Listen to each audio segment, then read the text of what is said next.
அப்பொழுது உயிர் பெற்ற அந்த உடலை காயாம்பு வண்ண திருமேனி அப்படியே தன் முகத்தோடு சேர்த்து மார்போடு அணைத்துக் கொண்டு நாராயணமூர்த்தி சொல்லுகிறார். இதற்கு முன்னாலே சொன்ன கலிந்த வாசகத்திலே வந்த உபதேசம் சம்பூரணன் என்று சொல்லக்கூடிய அந்த ஆன்மாவுக்கு, இப்பொழுது சொல்லக்கூடிய இந்த உபதேசம் எம்பெருமானை கழிந்த 6 யுகங்களாக தூக்கி சுமந்த திருச்சடலத்துக்கு என்ன சொல்லுகிறார்? இத்தனை நாளும் என்னை நான் நியமித்த இடங்களுக்கெல்லாம் கொண்டு சென்றாய். மலை, கடல், ஆறு, குளம், இரவு, பகல், நாடு, நகரம், காடு, எந்த இடம் என்றல்ல, எங்கு நிற்கிறேனோ, எங்கு நிற்க வேண்டும் என்று எண்ணுகின்றேனோ அங்கெல்லாம் நீ தூக்கி சுமந்தாய். அப்படி இது நாள் வரையிலும் செய்த அந்த உபகாரத்திற்கு நன்றி என்று நான் உனக்கு ஏதாயிலும் செய்திருக்கிறேனா என்றால் இல்லவே இல்லை. இனி நான் உனக்கு செய்யும் நன்றியை கேளு. நீ எனக்கு ஒரு புத்திரனாக பெரிய தெய்வ உயிரிலே பூலோகத்திலே போய் பிறக்கப் போகின்றாய். பிறந்து நீ வாழ்ந்து வருகிற அந்த காலத்திலே ஒரு நல்ல நேரத்தில் நான் வந்து உன்னை எடுத்து உனக்கு புத்தி உபதேசங்கள் எல்லாம் அருளப் போகின்றேன். என்னுடைய தீரத்தை மாற்றுவதற்காக உன்னை நான் இந்த உலகத்திலே அனுப்பி வைக்கப் போகிறேன். இந்த சோதனைக்காக அனுப்பி வைக்கப் போகிறேன். நீ உன் துயரம் தீர, உகத்துயரம் மாற, என் துயரம் இல்லாது ஒளிய ஈசர் துயரத்தையும் மாற்றுகின்றாய். அப்படி என்ன செய்ய போகிறாய்? இத்தனை பேருக்கும் என்று துயரத்தை கொடுத்துக் கொண்டிருப்பது கலி, கலி என்ற மாதிரி. அந்த கலியை அறுத்து அதனால் மக்களுக்கும் தேவர்களுக்கும் உயிர்களுக்கும் ஏற்பட்ட கனா பயங்கரங்களை எல்லாம் போக்கி கழிவில்லாத தர்ம சங்கநவ ரத்னபதி என்னும் திருப்பதியை தோற்றுவித்து அங்கே முத்து நவரத்ன திருமுடி சூடி எத்திசையும் வைக்க ஏற்ற அன்பர்கள் முன்னை சுற்றி கட்டியம் கூறி காட்சியிட்டு வாக்கி நிற்க நீ அந்த பதியை அரசாள போகிறாய். அடியாத திருவுளம் போல வீர சான்றோர் சூழ வீர கொடிமரம் நிறுத்தி தர்ம சிவசெங்கோல் நான் உனக்கு அருளுவேன். அதை கொண்டு என் கோல் அரசின் எண்ணாம சக்கரத்தால் சீமை அன்பத்தாரும் ஒரு சொல்லுக்குள்ளாக அமையும். அங்கே 32 அறத்தால் விரும்பிய பூமுக சிங்காசனம், பொன்முக சிங்காசனம், கோமுக சிங்காசனம், குணமுக சிங்காசனம், மாமுக சிங்காசனம் போன்ற 32 நல்லறத்தால் விரும்பிய சிம்மாசனத்திலே இருந்து நீ அரசு செலுத்தப் போகின்றாய். பொன்னம்பலம் போல் 32 நான் உனக்கு அருளி செய்வேன். அப்படி நீ செப்பொத்த மாணாக்கர்கள் கூடி சேவிக்கின்ற நிலையிலே அந்த தர்மபதியை அரசாழ்வார். அதற்கு வேண்டிய சகல காரண காரியங்களையும் நான் அன்று உனக்கு தருவேன் என்று சொல்லி அவரை இந்த பூலோகத்திலே பிறவி செய்ய துணிந்தார். அப்பொழுது அதை பார்த்து நிற்கின்ற அங்கு நடந்ததை எல்லாம் கேட்டுக் கொண்டிருக்கிற தேவர்கள் என்ன நினைக்கிறார்கள்? அடே அப்பா, என்ன தவம் செய்தாரோ இவரை பெற்ற தாய் தந்தையர்கள். நாட்டிலே பெயர் சொல்ல பிள்ளை பிறக்க வேண்டும் என்று சொல்லுவோம். உன்னுடைய பெயர் என்ன என்று கேட்டபோது ராமன் என்றோ, சிவனாண்டி என்றோ, கற்பகம் என்றோ அந்த பெயரை சொல்லுவதற்கல்ல பிள்ளை பிறக்கிறது. அந்த பிள்ளையினுடைய நல்ல பண்புகள், நல்ல செயல்களை பார்த்து ஊரார் இது யாருடைய மகனப்பா, இவனை பெறுவதற்கு அந்த தாய் தந்தையர்கள் எத்தனை தவம் செய்திருக்க வேண்டும், எந்தெந்த தாய் தந்தையர்களுக்கு நல்ல பெயர் வழங்குவதற்காக வேண்டி பிள்ளை பெற வேண்டும். அதைத்தான் இந்த தேவர்கள் சொல்லுகிறார்கள். இந்த சம்பூர்ணனை பெறுவதற்கு இவனுடைய தாய் தந்தையர்கள் என்ன தவம் செய்தார்கள்? 12,000 வருடங்கள் தவம் இருந்தான் தசரத சக்கரவர்த்தி. அந்த 12,000 வருடம் தவம் இருந்த அந்த சக்கரவர்த்திக்கு நாராயணமூர்த்தியுடைய அவதாரங்கள் பல. அதிலே ஒரு அவதாரம் வராக அவதாரம். அது அவரிலே 300 ஒரு பங்கு. அந்த ஒரு பங்கை 8,000 பங்கு வைத்தார். இவ்வளவு என்ற எண்ணம் அல்ல, எண்ணத்தை தாண்டி 8,000 பங்குகள் வைத்தார். அதிலே ஒரு பங்கு எவ்வளவோ அந்த வீரன் தான் தசரதனுக்கு ஸ்ரீராமனாக வந்து பிள்ளையாக அமைந்தது. ஆனால் அந்த பூரணனாகிய நாராயணன் எப்படிப்பட்டவனாக இருப்பார்? அந்த காரணனுக்கே, அந்த நாராயணனுக்கே ஒரு பிள்ளையாக போய் பிறக்க போகின்றாரே. எனவே இவரை பெற்றவர்கள் தவம் செய்தவர்கள் தான், பேறு பெற்றவர்கள் தான். ஒன்று தேவர்களே, நாமெல்லாம் இவர் பிறந்த இனத்திலே குலத்திலே நாமும் பிறந்தால் நமக்கும் நலங்கிட்டு பூவோடு சேர்ந்த நாரும் மனம் வரும் என்பது போல நமக்கும் பலன் கிட்டும். நாம் முந்தி ஆளுக்கு முந்தின்னு சொல்லுவோம். அப்படி வேகமாக சேர்ந்த தேவர்கள் எல்லாம் அந்த குலத்திலே இடத்திலே இனத்திலே பிறப்போம் என்று வந்து பிறந்தார்களாம். எம்பெருமான் தாம் நிச்சயித்த அந்த கடலத்தையும் அந்த உயிரையும் ஒரு குழந்தையாக்கி கர்ம கடன்களிக்க கலியுகத்திலே பிறக்க தர்ம சம்பூரணனை தரணி துறவி செய்தார். செய்த தடமதையும் சுமக்க தடம் பார்த்து மெய்யிசையும் நாதன் இந்த மேதினியிலே செய்தார். ஜடம் பிறக்க லோகம் சற்று மிக மாறி உடன் பிறக்க செய்தார் அந்த உலகளந்தோன் கற்பனையினாலே. அவரால் கீழ்த்தி பிரவேசிக்கப்பட்ட அந்த பிள்ளையானது இந்த பூலோகத்திலே வந்து பிறந்தது. அப்பொழுது இனி நமக்கு எண்ணமில்லை என்றால் வினை இல்லை. எல்லாம் வினையை மாற்றுவதற்கு நாம் எல்லா காரியங்களையும் ஏற்பாடு செய்துவிட்டோம் இல்லையா ஈஸ்வரரே என்று நாராயணமூர்த்தியும் சிவபெருமானும் பேசிக் கொண்டிருக்கிறார்கள். அப்பொழுது நாராயணன் சிவபெருமானிடத்திலே என்ன கேட்கிறார்? அன்பு பிறை செய்தார் அவனி சோதனைக்கெனவே எண்ணம் இல்லை என்று சுரரும் மகவரும் கொண்டாடி துரரை கூறுவார சுதரும் கண்டைய கண்ணி சுரரே கேட்டீரயம் எண்ணம் பஞ்சவர்க்கு அஞ்சல் செய்து பார் மீது காணிருக்க பஞ்சகனி சக்கரியன் வந்தது கண்ட பதறி நடுநடுகினோடு நல்லகளை கொண்டு முனி ஒளி போடல வந்தால் போது வழிகளிலே காணும் மயவரே ஏற்றினத்து ஓடுவதே கண்காணா பொறன கலை கோட்டுடன் உரைத்தேன் என்றே அவன் சொன்னதொரு கலியன் சூழ்ச்சியினார் என்றவுடன் அப்போ முனியும் அவனேது சொல்லறுத்தான். இப்போ நீர் ஒடுகிறீர் இவரை அழிப்பதற்கு எப்போ வருவீர் இதையும் என்றார் முனிவன். அப்போ முனியோடு அருளினது நிகழும் மாமுனியனிகளே பஞ்சகனி சக்கனியை நான் முன்னின்று கொள்ள நியாயமில்லை கட்டிருநீ அணியருடே கண்டால் பவன் சூடும் கிளியன் அவர் உயிரை ஜெயிக்கவரால் முடியும் முன்னின்று கொள்ள மூவராலும் அரிது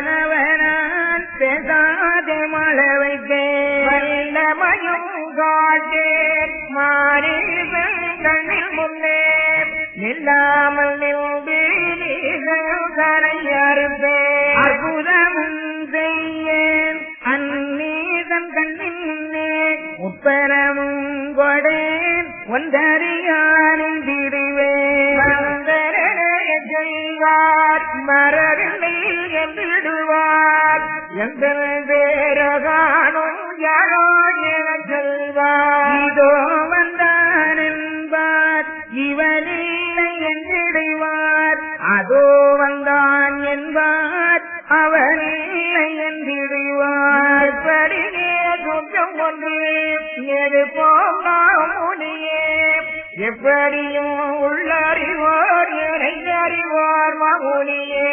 அறிந்தோர் அறிவார் அறியாதான் நிறாவார் தெரிந்தோர்கள் வாழ்வார் சேராதார் போய் மாழ்வார் ஆதிரத்திலும் சதுர்மறையை தடுப்பேன் சேத்திரத்திலும் மடங்கேன் செய்த தவசி அறத்திலும் அடங்கேன், அன்பிலும் அடங்கேன், அறத்திலுமே அடங்கேன், வம்பிலும் அடங்கேன், வணங்கிடிலும் அடங்கேன், விடிலும் அடங்கேன், கோவிதிலும் அடங்கேன், நம்பிடிலும் அடங்கேன், ஞானத்திலும் அடங்கேன், யோகை கிரியை ஒரு சரிதையில் அடங்கேன், விற்பனத்தில் அடங்கேன், வினோதம் அதில் அடங்கேன், கற்பனத்தில்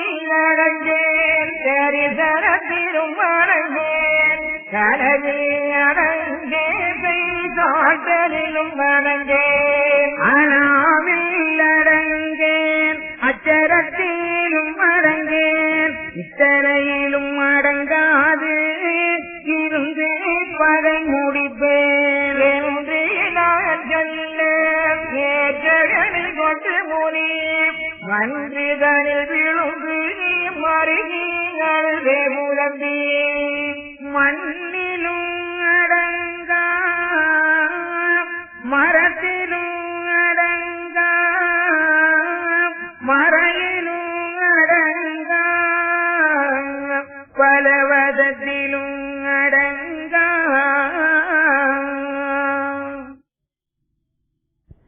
எண்ணிலும் அடங்காய் இகத்திலும் அடங்காய் இறையிலும் அடங்காய் இறங்கிடிலும் அடங்காய் ஒன்னிலும் அடங்காய் உனை வந்தடங்கிட உரைத்திட திடமருயர பதத்தடி மிசை விழுந்தான்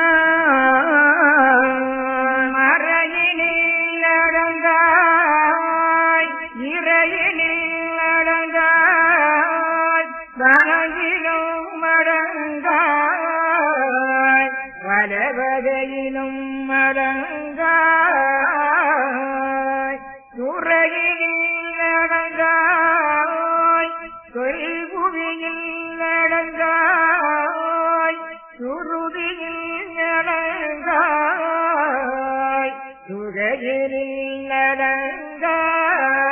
அடங்காய் உறவினில் அடங்காய் ஒளியிலும் அடங்காய் உகத்திலும் அடங்காய் ஒரு விதத்திலும் அடங்காய் புறத்திலும் அடங்காய் அகத்திலும் அடங்காய் உனை அடக்கிட வகுத்துரையன பதத்தடி மிசை விழுந்தான் அருகையில் அடங்காய் சிறிகையில் அடங்காய்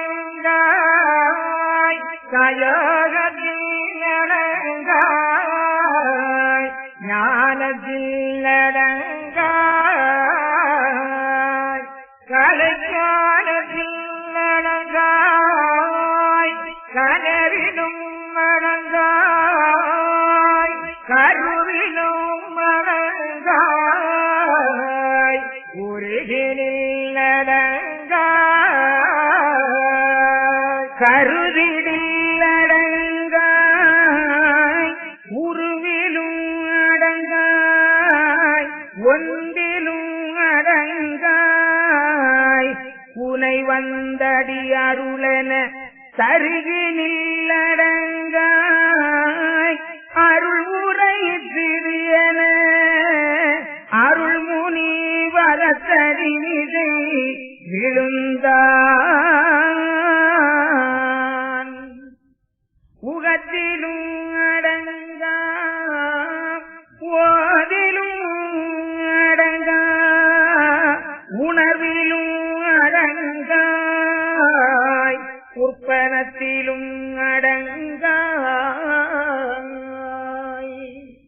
கனத்திலும் அடங்காய் கயரிலும் அடங்காய் அகத்திலும் மடங்காய்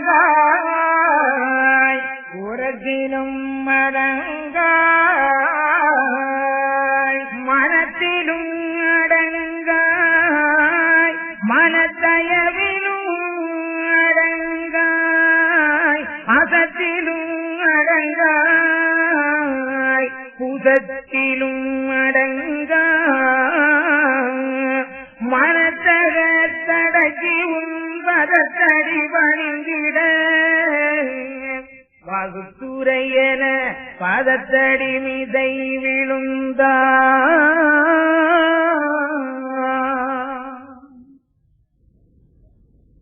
சம்பூர்ணரை இந்த பூலோகத்திலே பிரவி செய்துவிட்டு சிவபெருமானும் நாராயணமூர்த்தியும் பேசிக் கொள்ளுகின்றார்கள். ஈஸ்வரரே, இனி நமக்கு சங்கடங்கள் இல்லை. ஏனென்றால் இப்பொழுது ஒரு பிள்ளையை பிரவி செய்திருக்கிறோமே, இது எதற்காக உமக்கு தெரியுமா? ஒரு சமயம் பாண்டவர்களுக்கு உபகாரம் செய்து அவர்களுக்கு நாட்டை திருப்பி கொடுத்து பட்டம் சூட்டி அரசாளுங்கள் என்று வைத்துவிட்டு நான் ஸ்ரீரங்கம் புறப்பட்டேன். கலி வருவான் என காட்சி வீசினதை காதிலே கேட்டு காணல் வழியாக நான் நடந்து வருகிற போது என் எதிரிலே தலைக்கோட்டு முனிவன் வந்தான். என்னை கண்டவுடனே என்னை வணங்கி நின்று, ஏன்கானும் ஆயவரே, ஏச்சிழைத்து ஓடுகிறேன். அதுவா, இந்த கலியனுடைய கண்ணிலே படக்கூடாது என்று ஓடுகிறேனப்பா. சுவாமி, என்ன சொன்னீர்கள்? கலியை அழிப்பதற்கு தாங்கள் தானே ஐயா வர வேண்டும். அதற்குள்ளாக கலியை காணக்கூடாது என்று, கலி நம்மை கண்டுவிடக் கூடாது என்று ஓடுகிறேன் என்று சொல்லுகிறீர்களே, நீர் எப்படி கலி அளிக்க வருகிறீர்? ஈஸ்வரரே, அப்படி கேட்ட அந்த தலைக்கோட்டு முனிவனுக்கு சொன்னதை நான் இப்பொழுது தங்களிடம் சொல்லுகின்றேன். மாமுனியே, நீ கேளு. வஞ்சக நீச கலியை நான் முன்னின்று கொள்ள நியாயமில்லை. கலியன் கண் கண்டால் பவஞ்சு. கலியன் உயிரை ஜெயிப்பதற்கு யாராலும் முடியாது. முன்னின்று கொள்ள மூவராலும் அறிவு. பின்னின்று அவனவனால் பேசாதே மாள வைத்தேன். வல்லமையும் காட்டேன் அந்த மாநீசன் கண்ணெதிரே. நில்லாமல் நின்று நீசனை அறுப்பேன். அற்புதம் செய்யேன், உற்பனம் கொடேன், ஒன்றறியான் என்கிறேன். உலகத்திலே வந்ததாக சொல்வார்கள், சிலர் வரவில்லை என்பார்கள். எந்த பேரோ காணும் யாரோ என சொல்லி சாதாரணமாக விட்டு விடுவார்கள். இதோ வந்தான் என்று ஒருவர் சொல்லுவார், மற்றவர் இவன் இல்லை அப்படி என்று சொல்லுவார். அதோ வந்தான் என்பார், அவன் இல்லை என்பார். இப்படியெல்லாம் ஒரு சூட்சம் இந்த வையகத்திலே எடுத்து. ஆனால் ஈஸ்வரரே, அந்த கலைக்கோட்டு முனிவனுக்கு சொன்னபோது, எப்படியும் உள்ளறிவோர் என அறிவார் மாமுனியே என்று சொன்னேன்.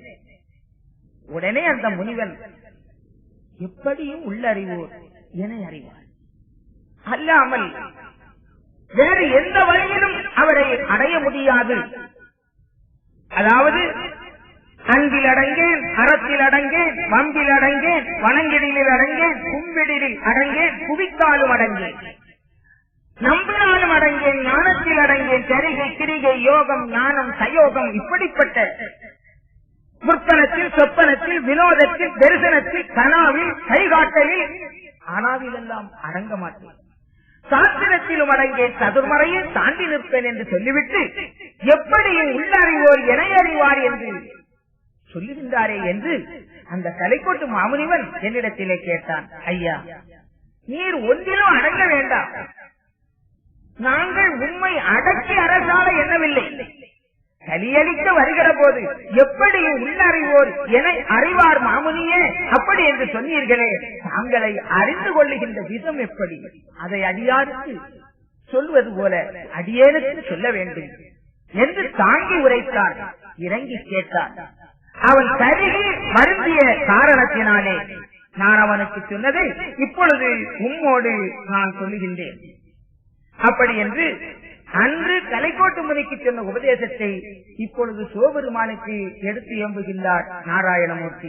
அவன் எப்படி கேட்டான், அவர் எப்படி சொல்லுகிறார் என்ற வாசகத்தை தொடர்ந்து சொல்லிக் கொண்டு வருகின்றார்.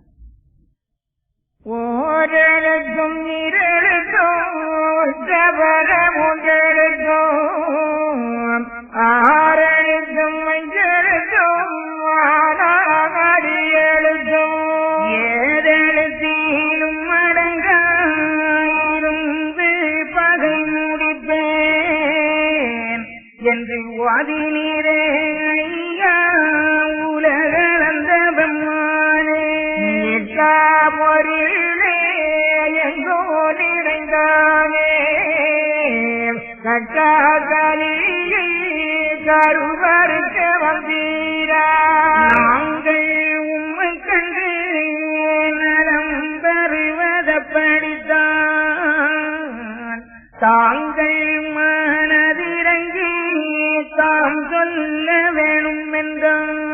அப்பா மொழிக்கு அருளினதை நிகழும் இப்போது மாமுனியே என்று நிகழ்ந்ததற்கு ஒருத்தரறியாத உபதேசம் கண்டாயே கருகி வரும் தினதால் கட்டுரைக்க கட்டிடுனி எனக்காகும் பேர்கள் இனங்களே மாமுனியே உனக்காரம் இல்லை பூஜை முறையும் இல்லை கோவிலில் வைத்து குரு பூஜை செய்யார்கள் பூவதுகள் போட்டு போற்றியல்லார்கள் நாடுகினாய் கோழி அரசு வெளியிடவார்கள் மாடுமை உரிமை ஆழ்ந்து பிரியார்கள் என் பேரை சொல்லி யாரொருவர் வந்தாலும் அன்போடு அவரை ஆதரிக்கும் பெறாகும் இறப்பார் முகம் பார்த்து நன்றாகும் பரப்போரை கை சேர்ந்து பாடிவது மேலந்தாகும் என் பேராய் திரைகள் இட்டோரே நன்றாகும் அன்போராய் வாழ்ந்தாலும் அறிவு நிலை ஒன்றானா நாமதான் என்ற நாமம் அறிகிறவுடன் தாம் வந்து வேடம் என்றால் ஜாதி எது நன்றாகும் இல்லாமை கேளு அரிய முனியேனி எல்லாமைப்பும் ஏலமே விடகுரை எச்சாதி காற்றோ அச்சாதி நன்றாகும் எவர்க்கும் இருப்போரே நன்றாகும் அவர்கே உதவி செய்தார் அவ்விடமும் நன்றாகும் தாழ்மையால் வாழ்ந்த சாதியது நன்றாகும் ஏழ்மையாய் வருவோம் இறப்பன் வரப்பன் என இறப்பனை கை கொண்டார் இறங்கேத்தார் மாமுனியே பரப்பனை கை கொண்டார் வரமேத்தார் மாமுனியே தினமும் மறந்து ஜடமொழிக்கும் கர்மனுக்கள் நினைவுக்குள்ளே நாம் எப்போங்கான் மாமுனியே நினைத்தாலே வந்து இருந்து மிக வந்தாலும் சொன்ன நினைவதுக்குள் துயிலாமல் வாழ்வோம் தான் மாசுதலியை மனதூடாடாதற்கு வாசு நினைவு வந்து நிற்கும் மாமுனியே இன்னும் ஒன்றே கேளு பூரண மாமுனியே முன்னுக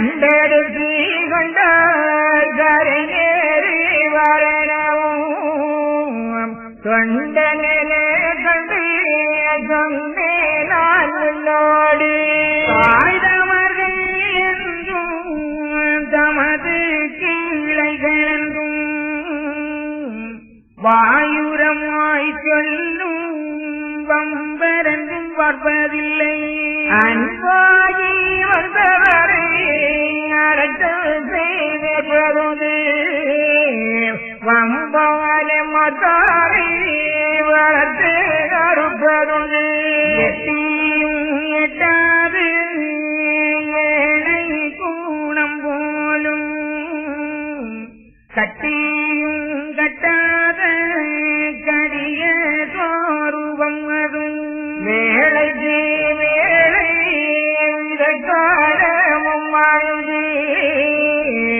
நாளைக்கு நாளாய் நடக்கும்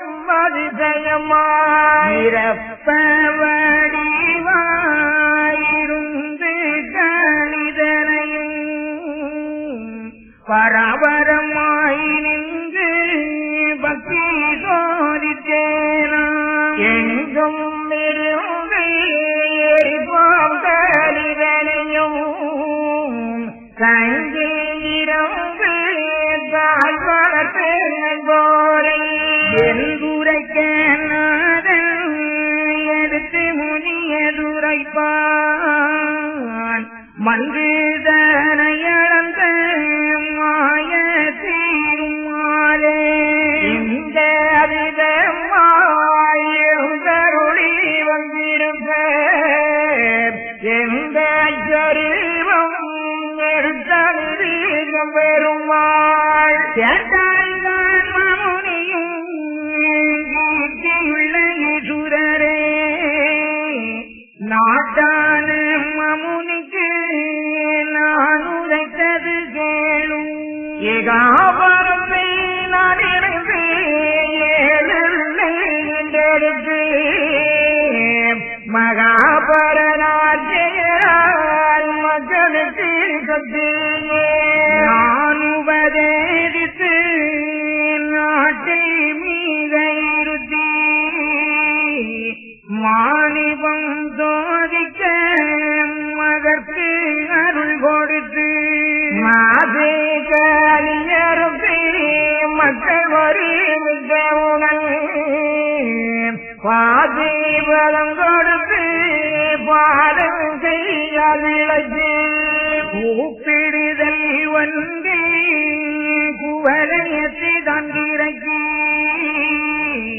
சாப்பிடுவேன் நஞ்சை தன்பானை அளவைத்தேன் என்று கலை முடித்து அம்பி வந்தேன் துரரே அன்றே மொழிகளுக்கு அமைத்ததுதான் நம்பகவே. அந்த கலைக்கோட்டு முனி என்ன கேட்கிறான்? எவ்வளவு திருவடிகளை வணங்கி நின்று